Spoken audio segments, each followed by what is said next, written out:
Morning ಎಕ್ಸ್‌ಪ್ರೆಸ್‌ನಲ್ಲಿ ಮತ್ತಷ್ಟು ಸುದ್ದಿಗಳನ್ನು ಬನ್ನಿ ನೋಡೋಣ.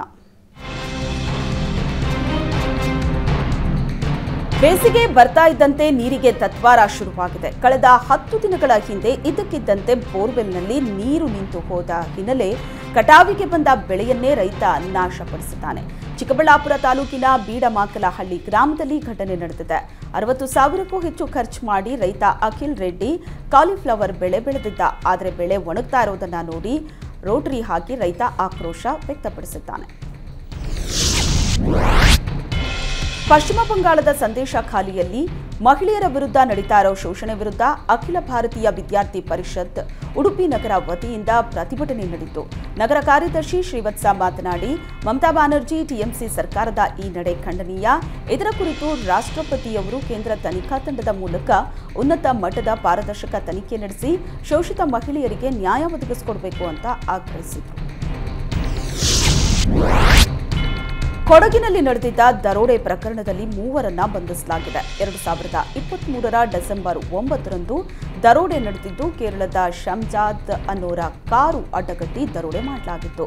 ದೇವರಪುರ ಗ್ರಾಮದ ಬಳಿ ದರೋಡೆ ಮಾಡಲಾಗಿದ್ದು ಕಾರ್ನಲ್ಲಿದ್ದ 50 ಲಕ್ಷ ನಗದನ್ನು ದೋಚಿದ್ರು. ಪ್ರಕರಣ ಸಂಬಂಧ ಗೋಣಿಕೊಪ್ಪ ಪೊಲೀಸ್ ಠಾಣೆಯಲ್ಲಿ ಪ್ರಕರಣ ದಾಖಲಾಗಿತ್ತು. ಪ್ರಕರಣದಲ್ಲಿ 8 ಕೊಡಗು ಪೊಲೀಸರು 8 ಜನರನ್ನ ಬಂಧಿಸಿದ್ರು. ಇದೀಗ ಕೇರಳ ಮೂಲದ ಶಾಲಿನ್, ಶ್ರೀಜಿತ್ ಮತ್ತು ವೈಷ್ಣವ್ರನ್ನ ಬಂಧಿಸಿದ್ದಾರೆ.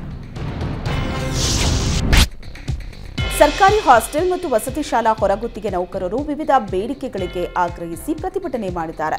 ಬಾಗಲಕೋಟೆಯ ಜಿಲ್ಲಾಡಳಿತ ಭವನದ ಎದುರು ಪ್ರತಿಭಟನೆ ಮಾಡಿದ್ದು, ಮನವಿಗೆ ಸ್ಪಂದಿಸದ ಅಧಿಕಾರಿಗಳ ವಿರುದ್ಧ ಧಿಕ್ಕಾರ ಕೂಗಿ ಆಕ್ರೋಶ ವ್ಯಕ್ತಪಡಿಸಿದ್ದಾರೆ.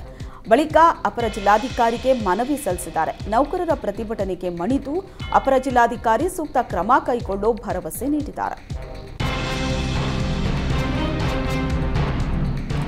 ಇಂದು ಬೀದರ್ ಜಿಲ್ಲೆ ಬಸವಕಲ್ಯಾಣದಲ್ಲಿ ವಿಶ್ವಗುರು ಬಸವಣ್ಣನಿಗೆ ಸಾಂಸ್ಕೃತಿಕ ನಾಯಕ ಘೋಷಣೆ ಹಿನ್ನೆಲೆ ಸಿಎಂಗೆ ಅಭಿನಂದನಾ ಸಮಾರಂಭ ಆಯೋಜಿಸಲಾಗಿದೆ.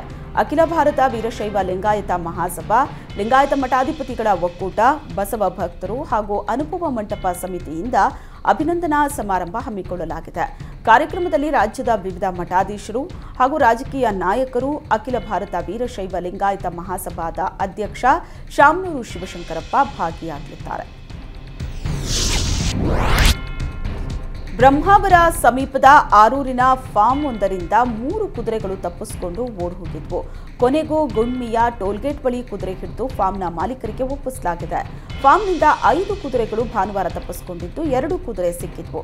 ಉಳಿದವು ಕುಂದಾಪುರದ ಕಡೆ ಓಡ್ತಾ ಇದ್ವು. ಬ್ರಹ್ಮಾವರ ಭಾಗದವರು ಇವುಗಳ ಓಟದ ದೃಶ್ಯವನ್ನ ಸೆರೆ ಹಿಡಿದು ಸಾಮಾಜಿಕ ಜಾಲತಾಣದಲ್ಲಿ ಹರಿಬಿಟ್ಟಿದ್ರು. ಇವು ರೇಸ್ ಕುದುರೆಗಳು ಎನ್ನಲಾಗಿದೆ. ಎಸ್ಬಿಐ ಬ್ಯಾಂಕ್ ದರೋಡೆಗೆ ಖದೀಮರು ಯತ್ನಿಸಿದ್ದು ವಿಫಲರಾಗಿ ಬರಿಗೈಲಿ ವಾಪಸ್ಸಾಗಿದ್ದಾರೆ. ಮೈಸೂರು ಜಿಲ್ಲೆಯ ಟಿ ನರಸೀಪುರ ತಾಲೂಕಿನ ದೊಡ್ಡೇಬಾಗಿಲು ಗ್ರಾಮದಲ್ಲಿ ಘಟನೆ ನಡೆದಿದೆ. ಶೌಚಾಲಯದ ಗೋಡೆ ಒಡೆದು ಒಳಪ್ರವೇಶಿಸಿರೋ ಖದೀಮರು ಸಿಸಿ ಕ್ಯಾಮೆರಾ ಹಾನಿಗೊಳಿಸಿ ಲಾಕರ್ ತೆಗೆಯುವುದಕ್ಕೆ ಯತ್ನಿಸಿ ವಿಫಲರಾಗಿದ್ದಾರೆ. ಸ್ಥಳಕ್ಕೆ ಹೆಚ್ಚುವರಿ ಪೊಲೀಸ್ ಅಧೀಕ್ಷಕ ಬಾಬು ಭೇಟಿ ನೀಡಿ ಪರಿಶೀಲನೆ ನಡೆಸಿದ್ದಾರೆ. ಟಿ ನರಸೀಪುರ ಪೊಲೀಸ್ ಠಾಣೆಯಲ್ಲಿ ಪ್ರಕರಣ ದಾಖಲಾಗಿದೆ.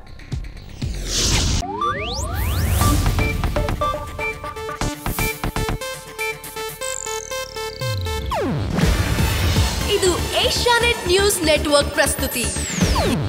ನೀವು ನೋಡ್ತಿದ್ದೀರಾ ಏಷ್ಯಾನೆಟ್ ಸುವರ್ಣ ನ್ಯೂಸ್.